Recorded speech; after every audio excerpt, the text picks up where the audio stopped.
वाचन संस्कृती वृद्धिंगत व्हावी, ग्रामीण भागातील नागरिकांपर्यंत राज्य आणि राष्ट्रीय घडामोडी पोहोचाव्यात या हेतूनं भुदरगड तालुक्यातील टिक्केवाडी इथं आदर्शवत उपक्रम सुरू झालाय। सेवानिवृत्त मुख्याध्यापक बाजीराव पाटील यांच्या संकल्पनेतून आणि 14 दानशूर ग्रामस्थांच्या सहकार्यानं गावात 5 मोफत वर्तमानपत्र वाचनालय सुरू करण्यात आली आहेत। या उपक्रमामुळे टिक्केवाडीमध्ये वाचन चळवळीला नवी गती मिळाली आहे।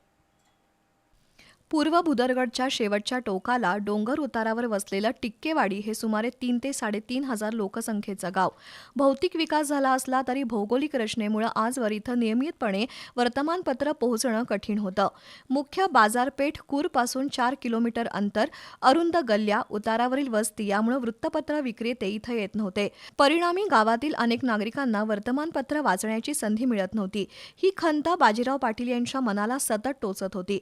त्यातूनच त्यांनी गल्लोगल्ली फिरून ग्रामस्थांशी संवाद साधला, वाचनाचं महत्त्व पटवून दिलं आणि प्रत्येक गल्लीत मोफत वर्तमानपत्र वाचनालय सुरू करण्याचा धाडसी निर्णय घेतला। स्वतःच्या खर्चातून त्यांनी वाचन टेबलांची व्यवस्था केली। प्रत्येक गल्लीत जबाबदार व्यक्ती निवडली आणि देणगीदार शोधण्यासाठी प्रयत्न केले। त्यांनी 14 दानशूर ग्रामस्थांचा विश्वास संपादन केला।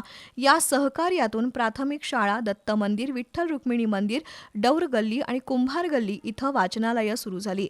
याचा लाभ केवळ ग्रामस्थांनाच नव्हे तर प्राथमिक शाळा, टिक्केवाडी हायस्कूलमधील शेकडो विद्यार्थ्यांनाही होणार आहे। विशेष म्हणजे या उपक्रमामुळे गावात 25 घरांमध्ये वैयक्तिक वर्तमानपत्र सुरू झाली असून ही संख्या वाढण्याची शक्यता आहे।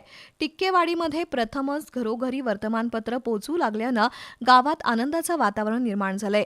या स्तुत्य उपक्रमाबद्दल संकल्पक बाजीराव पाटील यांचा ग्रामस्थांच्या वतीनं सत्कार करण्यात आला। यावेळी दैनिक तरुण भारतचे पत्रकार सुभाष पाटील यांनी वर्तमानपत्रांचं महत्त्व विशद केलं। या उपक्रमाचा शुभारंभ सरपंच राजेंद्र पाटील, उपसरपंच बाळासाहेब मिटके, बाजीराव पाटील यांच्या हस्ते झाला। यावेळी ग्रामपंचायत सदस्य आप्पासो देसाई, शिवाजी रामाणे, शाळा व्यवस्थापन अध्यक्ष संतोष कांबळे, उपाध्यक्षा अर्चना पाटील, मुख्याध्यापक एजी देसाई यांच्यासह शिक्षक, विद्यार्थी, ग्रामस्थ उपस्थित होते।